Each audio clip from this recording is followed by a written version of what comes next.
Hello everyone. Today I, Shivansh Bansal, co-founder at Law Community, welcome you all on Lawyers Speak. We have invited another amazing guest and partner at Menon and Bhatia Associates, Miss Atipriya Bhatia. She is practicing advocate and expertise in corporate law, bankruptcy law, labor and employment law, business law, divorce law, property law, IT law, etc.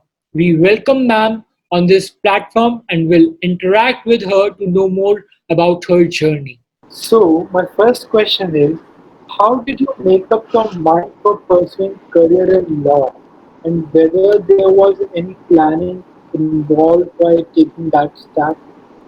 Okay, so actually there was no plan as such, and I was an average student. So what I did was like any other student, I joined a coaching platform, and also I started preparing with all these references and stuff. After that, I mean, that was a period like 2009. So that was a period when there was no 99% people, percentile students will get the admission part.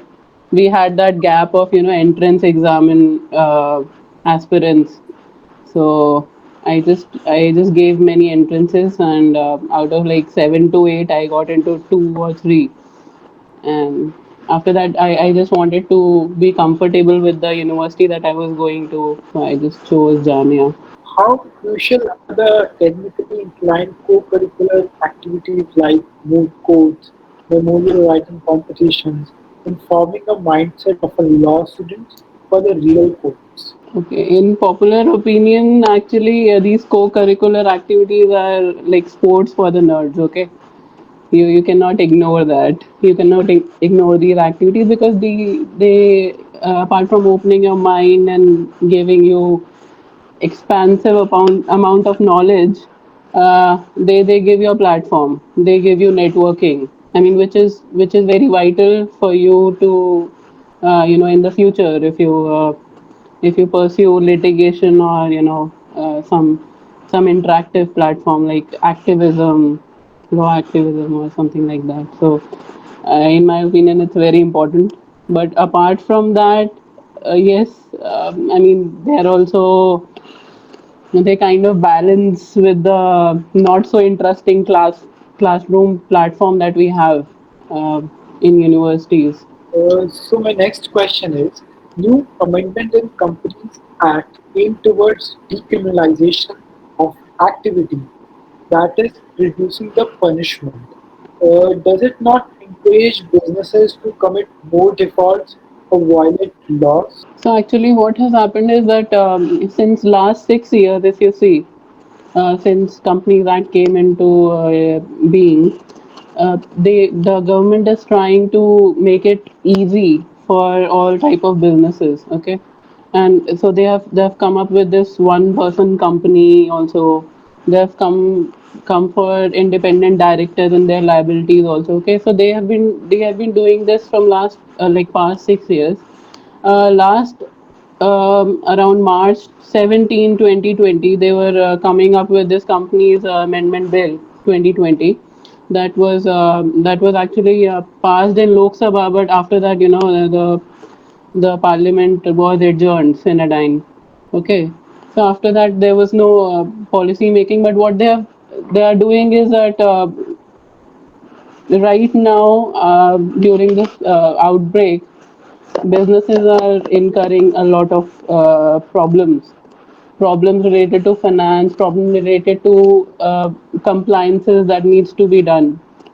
So right now, what the government is doing is that they've come up with these kind of civil wrongs and criminal wrongs. So when we talk about NCLT, NCLTs are dealing with criminal wrongs. They have contempt proceedings.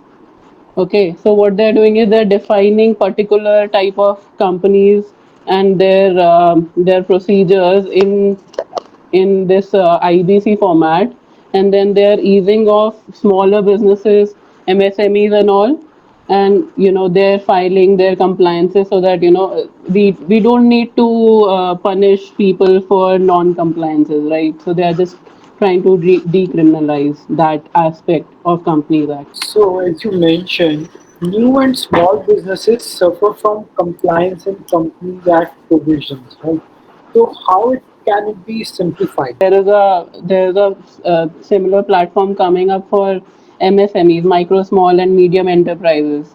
Okay, and so MSMEs amount to like 75% of total business in India, and they also amount to around 30% of GDP of our country.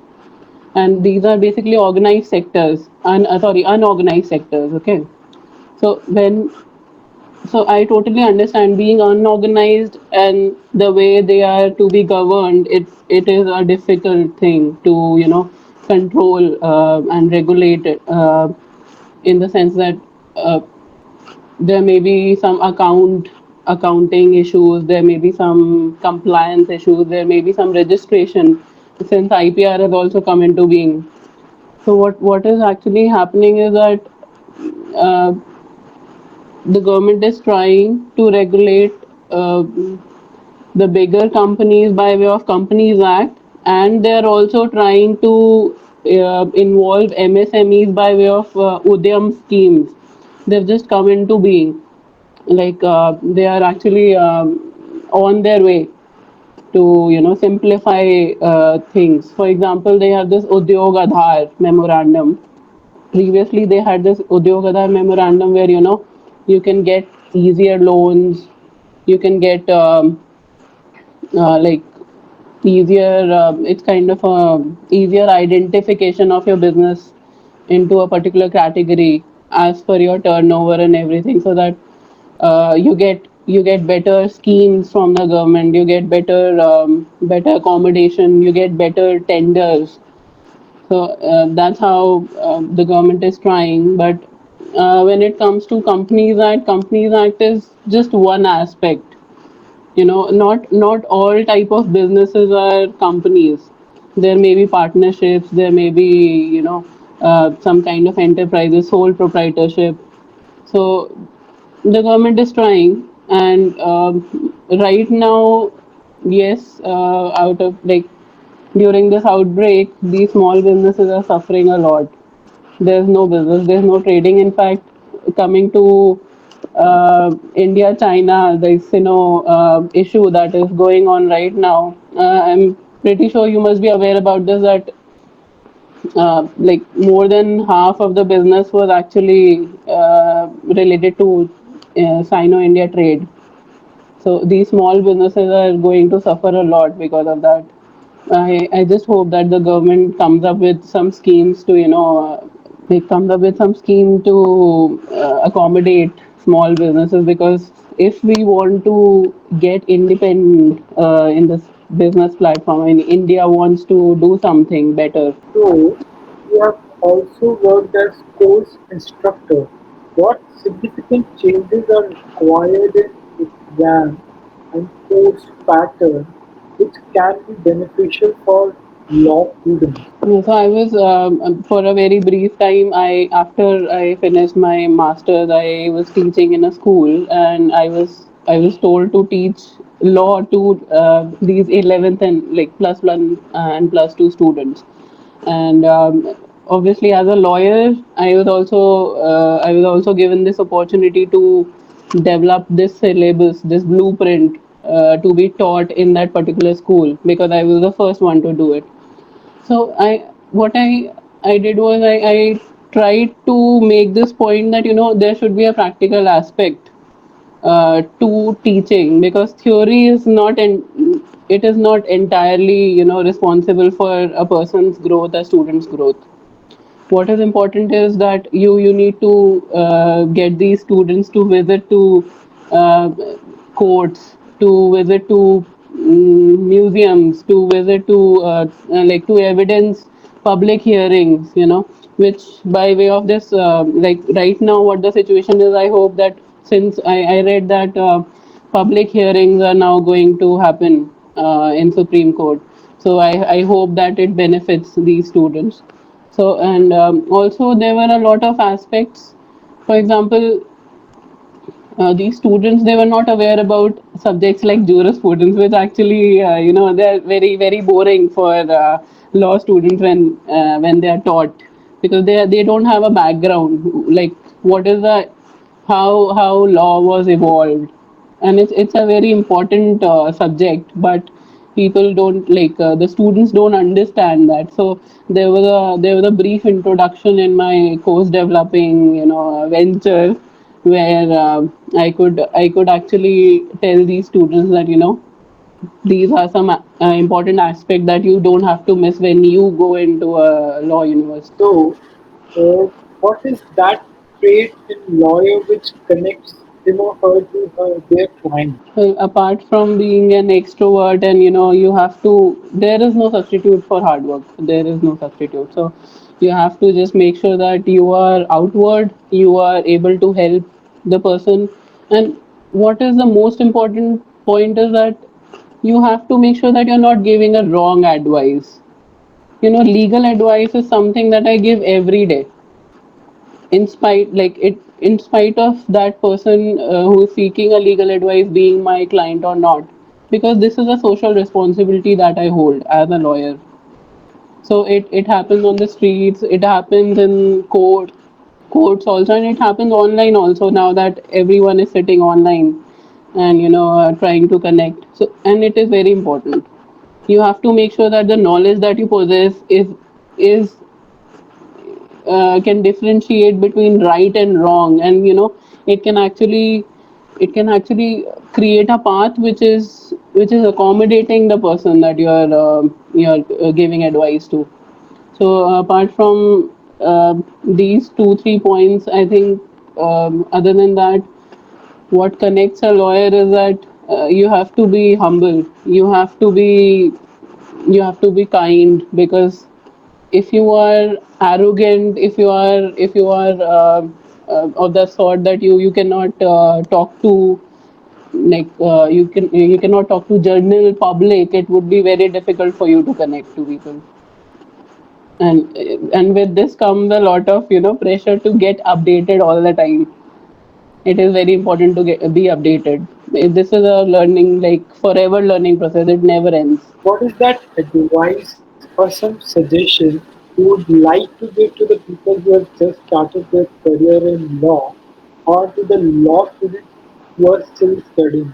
Well, as for existing law students who must be, struggling right now with internships and, article writing and moot courts, I would like to advise them that, in my opinion, which is a very unpopular opinion right now, in my opinion, you should actually intern for more than a month at a particular law firm, because what happens is that while getting comfortable in a particular environment, it takes about 2 3 weeks, and then by the end of a month, mostly students don't get a lot out of that law firm. You might not even get to know people.